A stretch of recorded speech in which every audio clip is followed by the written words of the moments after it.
Hello बच्चों, let's move to the question and the question here is identify the figure given below and select the correct description of them.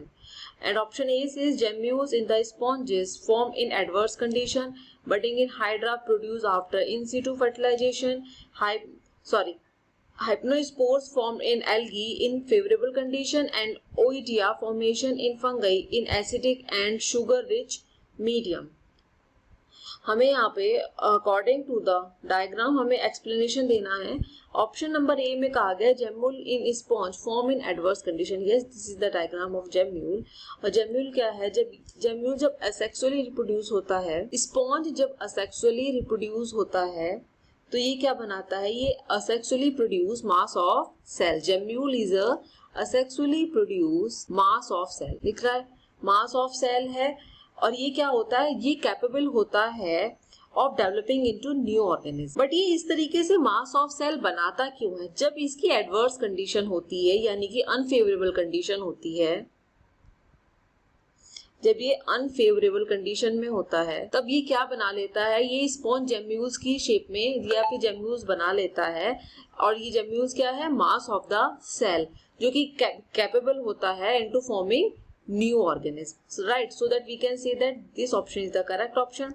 Option B पे जाते हैं. budding in hydra produce after in situ fertilization. yes, ये hydra है, but क्या hydra में budding दिख रही है? नो. हाइड्रा में क्या दिख रहा है? रीजेनरेशन. हाइड्रा को कट किया गया है और वो वापस से हाइड्रा अपनी फुल बॉडी में आ गई है. हाइड्रा को यहाँ से कट किया गया, आगे वाला पार्ट यहाँ आया, पीछे वाला पार्ट यहाँ आया, बट यहाँ पे क्या देख रहे हैं कि दोनों पार्ट कंप्लीट हैं.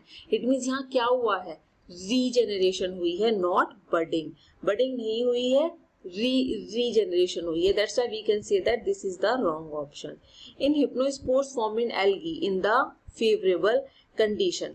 एल्गी में जब हिप्नोस्पोर बनता है तो वो फेवरेबल कंडीशन में नहीं बनता है, वो अनफेवरेबल कंडीशन में बनता है. जब भी एल्गी की एडवर्स कंडीशन आती है या फिर अनफेवरेबल कंडीशन आती है तो उसकी सेल वॉल थिक हो जाती है और वो बर्ड्स लाइक स्ट्रक्चर बना लेती है. So that hypnospore form in algae in unfavorable condition. That's why this is also the wrong option.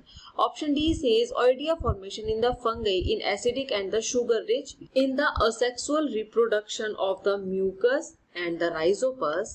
Mucus और राइजोपस की अगर असेक्सुअल रिप्रोडक्शन देखते हैं तो उसमें क्या होता है? In liquid sugary and the acidic medium. जो हाइफी होती है राइजोपस की या फिर म्यूकस की, undergo septate and formation small rounded cells called oidia. इन्हें क्या बोलते हैं? ओइडिया. और they multiply by budding like yeast and the bird condition is called toruli stage.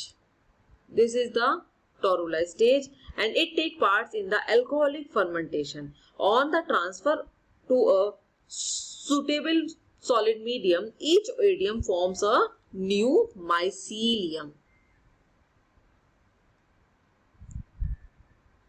Right?